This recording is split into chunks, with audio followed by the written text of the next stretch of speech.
Producer Mickey here. I'm doing these short videos going back to the basics of sales and strategy.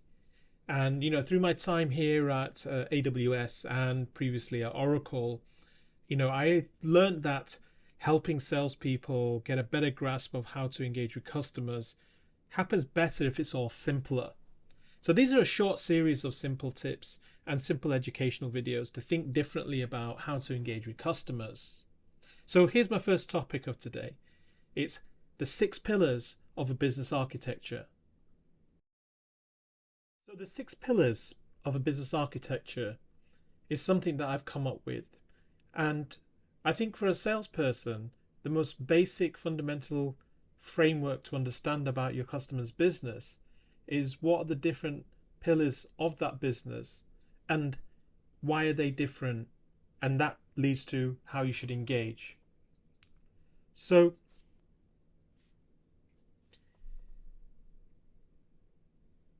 in the 6 pillars, the number 1 is the vision statement of a company. It's amazing how many salespeople don't not only not look at the vision statement, but they also don't actually look at the mission statement of an organization. And if you actually take time out to look at your customer's vision and mission statement, you'll get a sense of what their purpose is. Why do they exist? What's their value to the economy? So when you see a vision and a mission statement, they're two slightly different things.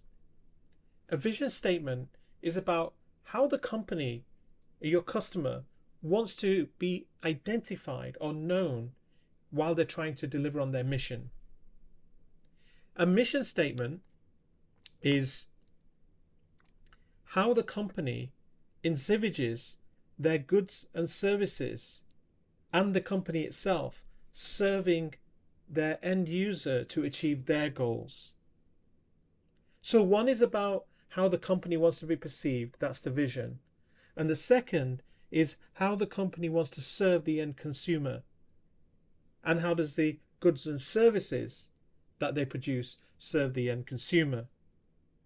Just by these 2 points alone, you get to learn a lot about who the company is and what they're trying to do. And as a salesperson, when you're trying to engage with that organization, you don't need to go and speak to an executive to learn the vision and the mission. Just go to their website, and if you understand this, you'll know straight away if your goods and services that you're trying to sell can actually help the company in their mission and deliver on their vision and how they want to be perceived. Once you get that, you've got the pillar number 3, objectives. This is essentially the strategy. So when an organization decides how they want to be perceived and what's the mission in terms of how they want to serve others, then they have to come up with a strategy. And those strategy lays out the objectives of the organization. Then there's the 4th pillar, the goals.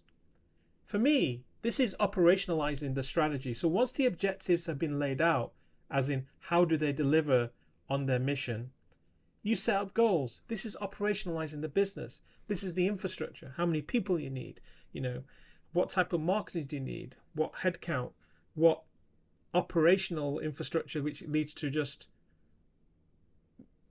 what operational infrastructure beyond IT, including buildings, etc. The 5th pillar of a business architecture is what I call business outcomes.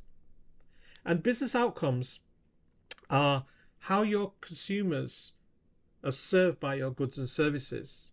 So for example, if I was a shoe manufacturer, the business outcome of producing my shoe is helping my consumers protect their feet while they're walking down the street.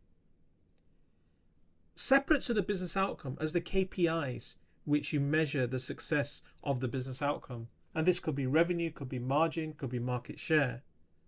But generally, from my point of view, the business outcome is how does your product end up actually delivering a functionality or utility to the end customer. And then the 6th pillar, which quite often gets forgotten, is the customer itself. Probably and arguably the most important part of the 6 pillars of a business architecture is the customer. And when you look at the customer, what you got to understand is Is your good and service going to meet an unmet need? And do you have the right solution for the best fit, so when the customer's searching for it, your product fits best? And does it give them a better life? Now, in technology, some of the things that salespeople come across is something called the TCO conversation and pricing conversations. And quite often this is aligned with the fourth pillar, which is all to do with operationalization. If you're going to look to make an impact on business outcomes, that means you're looking to change how your customers' goods and services offer value to the end consumer. So in the example of manufacturing a shoe and offering a shoe for sale, you've really got to come up with how can you make that shoe better. Focusing on profit and margin is just a KPI, or revenue is just a KPI as a measure of what you can do to improve business outcomes. And to do that, you've really got to engage with the people who are building out the objectives or the strategy of the organization, within which pillar 3 includes product direction and strategy.